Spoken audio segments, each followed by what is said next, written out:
All right, what's going on, guys? So today we're going to be doing part 2 of this little mini series that I'm doing of getting all of our pieces of equipment ready for the summer. So today we are going to be working on our Kubotas. So first thing we got here is a 2012.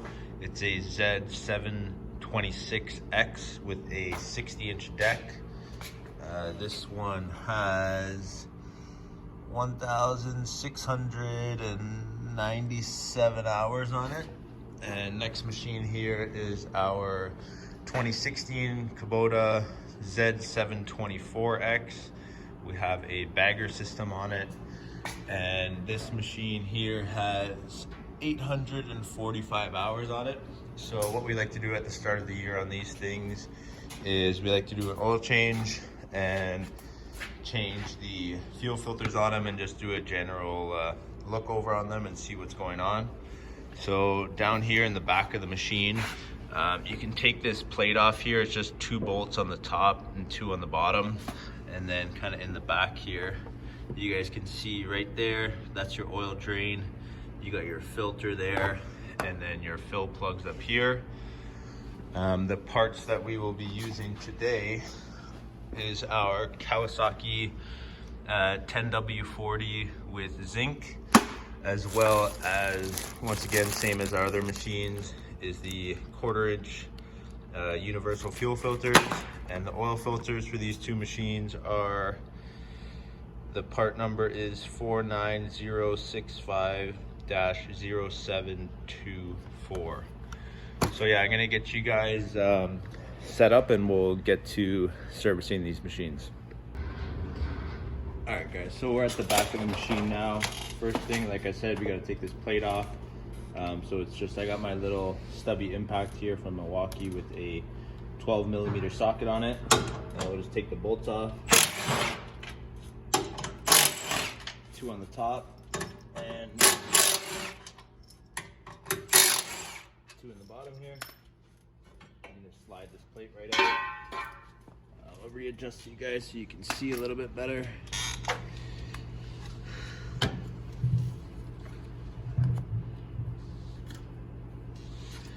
Alright, so your drain plug is right here. There's a couple ways you can take this out. You got a slot here that you can put a flathead in.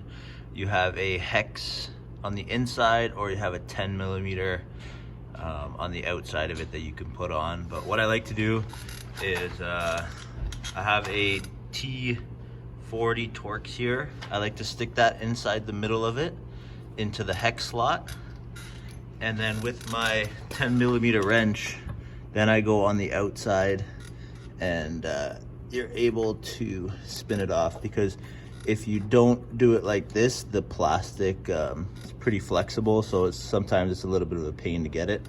So you can see now it's starting to loosen, so we'll just get this backed off all the way.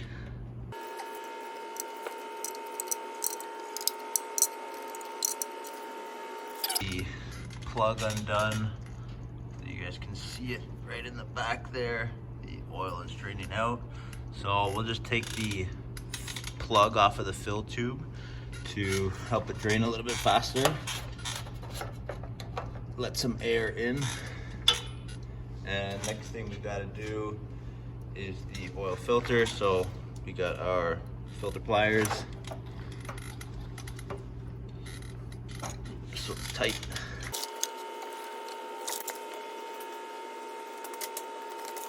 Alright, so a little bit of a change of plans. Those filter pliers were a little bit too big to go over this skinny filter, so I got this other oil filter tool here. You can just get it on there, and then now we should be able to get this filter plug off.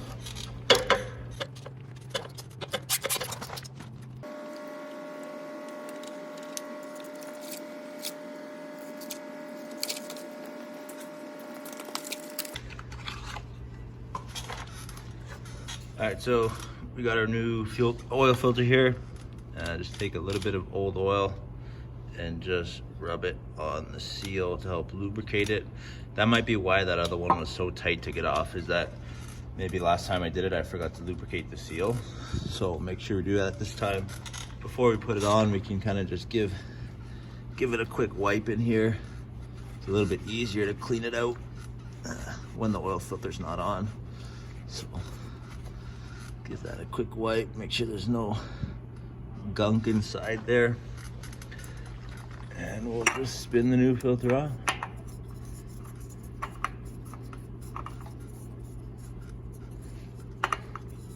Come on.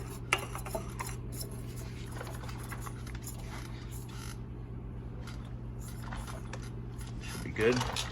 All right, so we'll finish letting the oil drain, and then we'll fill this thing up with oil, and that'll be it for the oil change. All right, so it's been about 5 minutes now. Oil's done draining. So we will tighten up our drain plug here.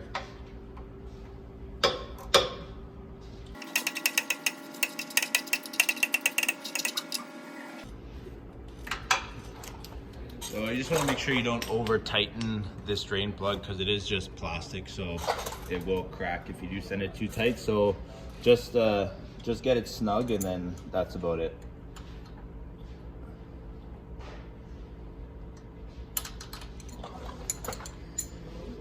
So now I don't know exactly how much oil these things take, I forget. So we will just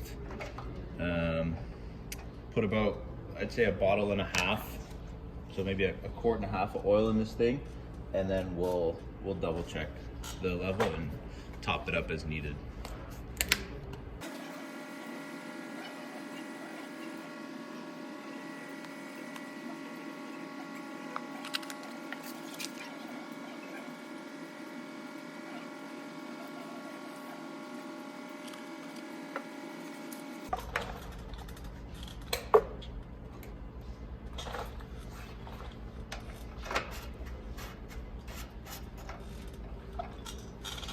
All right, so we put a bottle and a half of oil in this thing, and maybe hard to tell for you guys on camera, but we're just a little bit over the full level, which is fine, because when we start up the machine, the oil will fill into the filter. And yeah, so I'll get this thing started and then let it run for maybe 2 minutes, and then double check the oil level.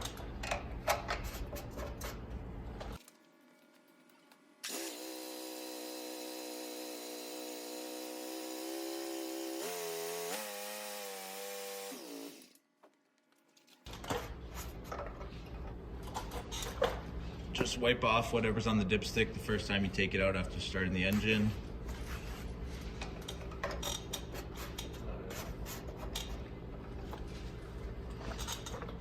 And now, as you guys see, we're right in between the full and the add mark on the dipstick. So this thing is all done now. Just double check that there's nothing leaking, and we'll get the plate put on the back, and then now we're gonna move on to changing the fuel filter.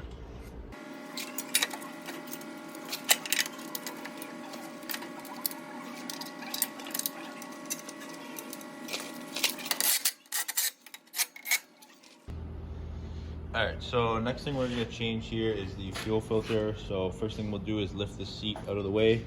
It's got some latches on the back here. Pull that back, and you can just push the seat up and out of the way. Just a little bit easier to work that way. And then, as you can see, we got our fuel filter in the back over here. So what we gotta do, you got a little fuel shut off here on the bottom of your tank. So I like to just turn that off, make sure nothing leaks out. And then kind of pull your filter out of here. Take the clamp off the top, kind of twist it around. Sometimes these can be a little bit tight, so do have to work them off.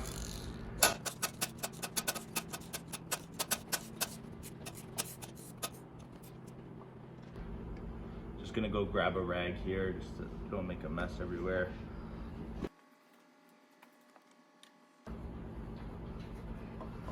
And then now we got one more clamp in the bottom here.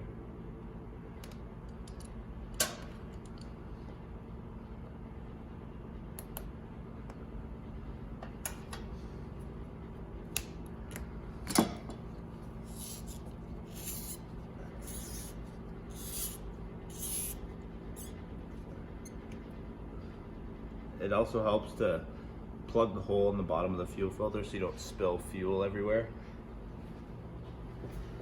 So now we got our new fuel filter. These things have arrows on them. You just want to make sure the arrow is pointing in the direction of flow.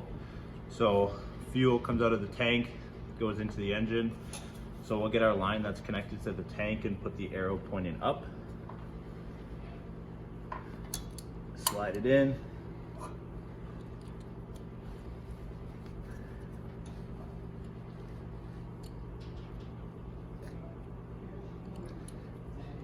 Just move the clamp back up. Put the top on. Slide the clamp down. Kind of push it back down to where it was. Turn your fuel back on. And then now we can put the seat down. And start the machine.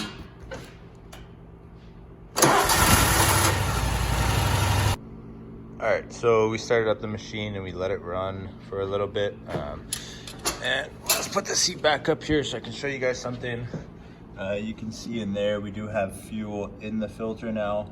It takes maybe 20-30 seconds for fuel to fill up inside the filter. You just want to make sure you got no leaks coming out and you're good to go. So on these machines, there's one more thing that I like to check before we send it out for the season. It's just under the deck. Want to make sure that these spindle bearings are good underneath there, because if you do a lot of cutting in pine needles and stuff like that, a lot of the dust kind of builds up inside in between the blade and the bearing, so and it can cause the bearing to wear out and go bad. So you want to make sure you catch the bearing being bad before it blows up, and then now sometimes it'll damage the actual spindle housing and you got to change the whole spindle housing itself. So I'll show you guys how to double check that right now. All right, so we got the deck jacked up and some jack stands underneath here. So this is your spindle housing here. Obviously you got your blade, and then right in the bottom here there's a bearing that sits inside of here. And what I was talking about is you can kind of see this little gap here.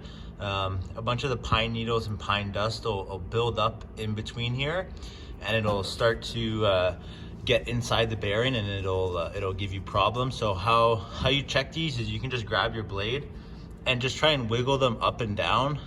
This one is still good, so there won't be any play, but I'll double check the rest of them, and if I find one of them that does have some play in it, I'll show you guys.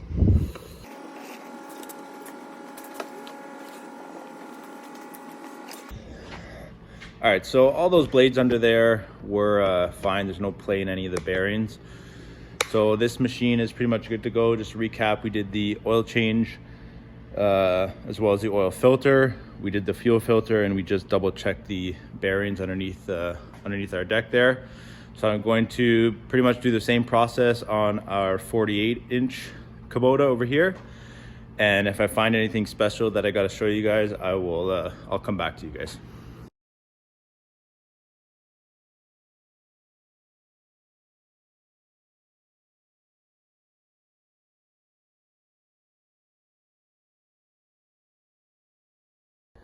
All right, so we got the oil change done on this machine as well as the fuel filter. I just gave it a quick once over, and I did notice a couple things that I wanted to let you guys know about.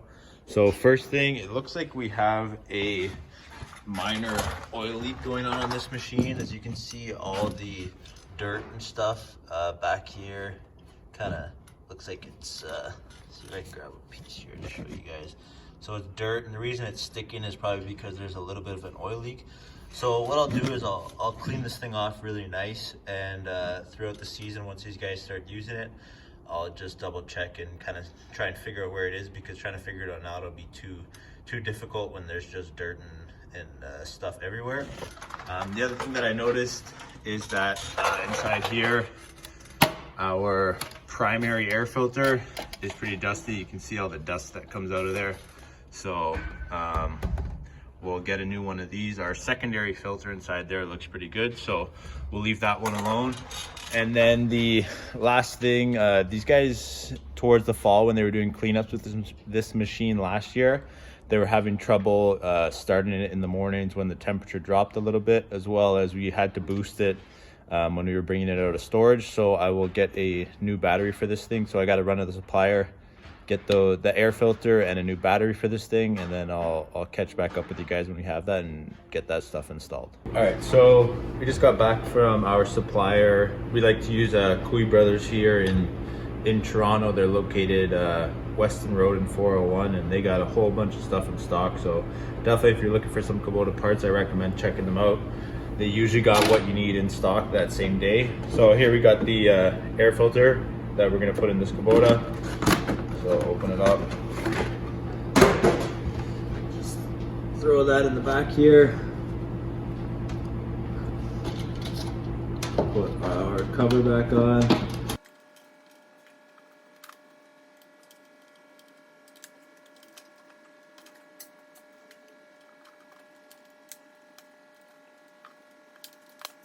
All right, so that's good to go. Next thing we got to change out of this thing is the battery. It's just down here underneath the seat. So first thing, you got a wing nut here for the battery hold down.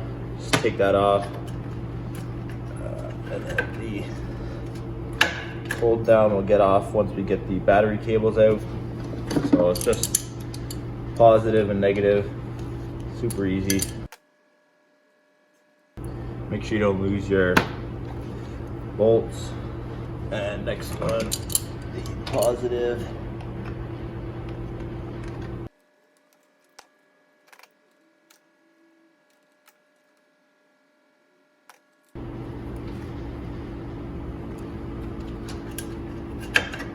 Take our battery hold down out and kind of tuck your cables up out of the way, and then the battery should just lift right out.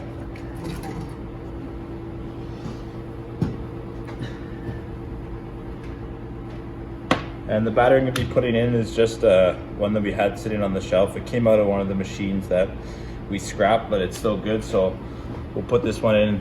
No point in buying a new one when you got new batteries. Good batteries sitting on the shelf. So just gonna slide right in there. Get our battery hold down back on.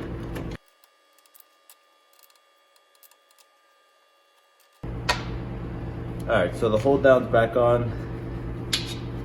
Put our battery cables.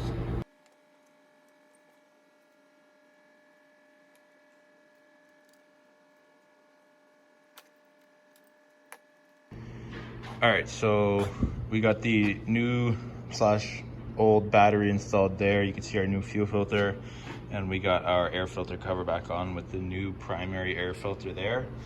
So last thing I did was that I was going to check the blades like we did on this machine to see if there's any play in those bearings. And one of these blades actually does have the play that I was talking about.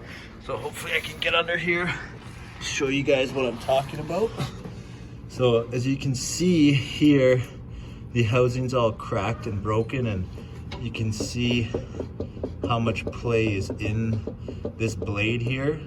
And you can see there's also a big gap here compared to this one over here. You can see how it's nice and tight and straight. So this housing has been damaged here. This whole assembly has been damaged, so we'll need to replace that. But I will, this video is already getting a little bit longer than I want.